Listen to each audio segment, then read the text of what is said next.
Hello everybody, my name is LaVaughn, teacher and facilitator of the Men's Bible Study Group at the Worthington Church. And in this particular video blog, we're actually going to cover lesson 5 from the book, Yet Will I Trust Him, which is a Bible study on the book of Job. And lesson 5 actually covers Job chapter 8, which was Bildad's response to Job after Job had just said what he said to Eliphaz. An interesting thing about this, for more on Bildad, is that we talk a little bit more about it in the book. When you go into the book, check that out. We talk a little bit about his heritage.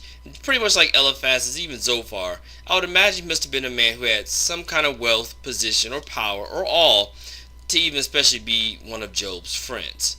But this is basically Bildad's response to Job. And the title of this particular lesson was, To Those Who Forget God. Now, as with so many things, there are several points that Bildad makes in this particular lesson.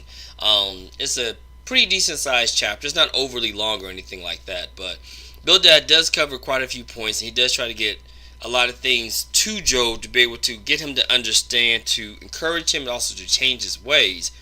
But we're only going to cover about 3 different points in this particular video. If you'd like to know more, of course, get the book, really study Job for yourself, get into Job chapter 8, but in this particular thing, we're only going to cover just a few points, just to help you summarize, just to get you a little information on what Bildad had to say to Job. Now, the first point that we're going to talk about actually comes from question number 1 from the book, and it says, how does Bildad start his response to Job? Now, you would think, now, why would you want to say that was so important? Well, it's because, unlike Eliphaz, when you remember that when he started off with Job, he actually kind of talked about Job's positive points, kind of talked about certain good things. Well, Bildad didn't even want to go there. He was like, listen, you've already been complimented by Eliphaz. I'm just going to get right to the point. But he does bring up something that I thought was really interesting, and we talked about it as well.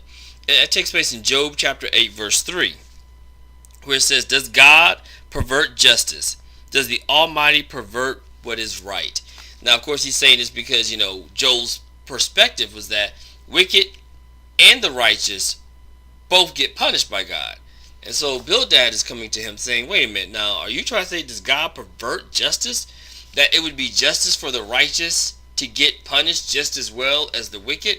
And it really did bring up some really interesting things for us to talk about, because we were thinking, well, what is God's way of justice? Does his way are the exact same way as our way? And it might not be. Sometimes what we think of as justice to the Lord is like, well, listen, I'm trying to actually do something else different with this person.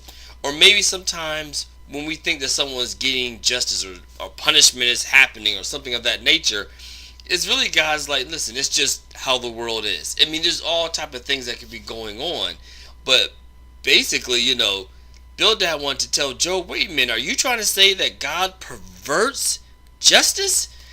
Are you trying to say that he doesn't look at it in a nice way, in a way that would definitely be right for all people, at least for the righteous, and then the wicked get what they want? So I thought that was really interesting and something for you to think about, as far as, does God actually pervert justice? Myself will of course say no, but sometimes it's from our perspective on how we view things. Sometimes we think like, well, this isn't fair. And sometimes because of that, we might think that maybe justice isn't being served the way that we want, but it doesn't mean that justice isn't truly being served. Now, the second point I wanted to bring up was something I thought was really interesting, and it's the very next verse. In question 2, it says, remembering how Job's children are depicted in chapter 1, and in chapter 1, Job's children wasn't exactly presented in quite the positive light. And Bildad then says something in regards to their situation. And he says this in Job chapter 8, verse 4, since your children sinned against him, talking about, of course, God, he gave them over to their rebellion. And I thought that was really interesting, because how Job's children died was through a wind. Matter of fact, let's go there now. Job chapter 1, verse 18 starts off, and while he was still speaking, there's one of the servants come up to Job, when another messenger came and reported, your sons and your daughters were eating and drinking wine in their oldest brother's house. Suddenly a powerful wind swept in from the desert and struck the four corners of the house, It collapsed on the young people so that they died, and I alone have escaped to tell you, which means that person was right along there with them.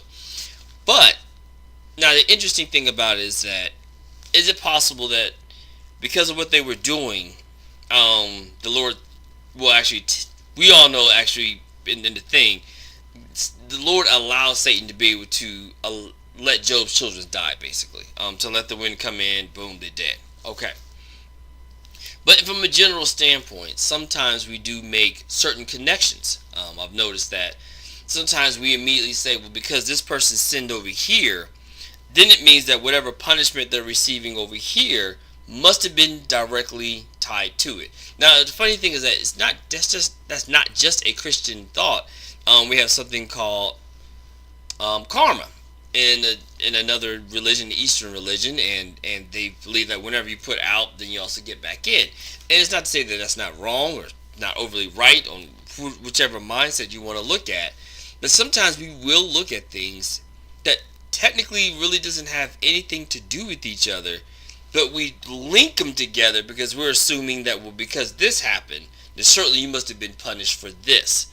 And I thought it was interesting that Bildad did this because he was really trying to make it personal. You know, when you're talking about someone's children. Now, we sometimes look at the Bible and we just see, oh, they're just stories, just black and white or red, depending upon what version you have. And, you know, we're not really making that connection. But for anyone who's listening to this right now, if you have a child or niece or nephew, let's say they passed away. Let's say they were, excuse me, maybe they were into some things. They could have been out there on the street. They could have been doing who knows what. So they're out there doing something. Now, unrelated to what they were doing, whether they were out there in the street, maybe they were selling drugs, maybe they were just doing other things out there that you don't approve of. But what happened is that one day, a tornado comes through, knocks the building that they're in down, and they die. Now they wouldn't, you know, they were out there doing whatever, but they died because of actually a storm, not because of something that was directly related. For example, if you had a cousin or a family member, a child or anything like that, and they were into the gangs and they were out there in the streets, they were trying to hustle, they were trying to do some things, and they died while they were like trying to make a deal, trying to sell some drugs, trying to, you know, try to take over another gang's territory or something like that. If they died during that, then you can definitely say, okay, there's a connection. Their street life began to lead them down a path that actually ended up being their downfall. However, if they were out there doing the gangbang and all the other stuff, and then a tornado happened or a storm happened and just kills them, to say that the tornado killed them for that is a little bit weaker, because in reality they could have been doing anything else. They could have been at home playing video games, or a tornado comes and still could have killed them. I think sometimes we get caught on that because if someone is doing bad, we immediately say, oh, well, see, the Lord didn't have this protection around them at that time when the tornado came through. So if they were doing right, then God actually would have protected them. That's nice to say, and I do get that, and I'm not saying there's no flaw in that, but there are times when people are very upright, they're righteous, they believe, and they go to church all the time, and sometimes they might get caught in a hurricane and die. They might get caught in a tragic storm, earthquake, or something like that, and they also die. And so, and then we say, well, maybe I guess it was just the Lord's, you know, we can't say if this person was doing bad and then an earthquake came and they died, well, they were doing bad and that's why that happened. Well, what's about the people who was doing right? They were doing the right thing and they also died during a natural disaster. There was one very popular statement I remember years ago during Hurricane Katrina, and there were some ministers, there were some people who got on their TV and they radio and everything else, and they said Hurricane Katrina and Hurricane Rita came through and destroyed so much because of the homosexual population. And my only thing is that's wow, that's really broad. That entire city would get wiped out because of that. And also to remember, not just, I'm sure people who passed away, because there's a lot of people who did die during that incident. I'm sorry, during that tragedy, that natural disaster. I'm quite sure all those people were not homosexuals. I'm sure there's probably people who did not live that lifestyle. There's probably some people who were Christians. There's probably some people who could have been Muslims. There's probably some Jews, some atheists. There's probably some people who, all kind of beliefs and everything. I'm sure there was just a wide range of people. It's just a city that was built below sea level, didn't have the protections and the walls that they should have, and a hurricane comes and then begins to flood and mess up the place on a very epic scale. So maybe it was just because of that. It's just a tragedy that happened. It's a natural disaster. But to blame it on a particular sin or anything of a particular group that you believe it was in the wrong, to say, well, these people are doing this, I believe that's wrong, blah, blah, blah, is a little bit of a stretch than just to say it was just a natural disaster. And what Bildad did is actually what we do to this day. We do the exact same thing. We say, well, this person was doing this disaster happened, therefore God was punishing for this. Sometimes that could be true, sometimes that may not be true. And we have to really be careful to say, well, what is it, Lord? Was it just a disaster? Is there a learning thing? Was there something you was trying to teach them, tell them?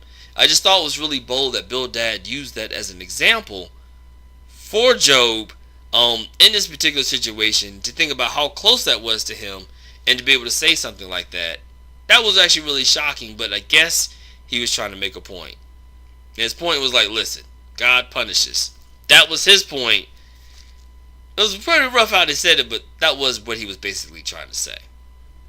Okay, now the last point we're going to make is going to make it a little bit shorter because the second point kind of ran on a little long. But the last point was actually this very next question. It's the very next thought.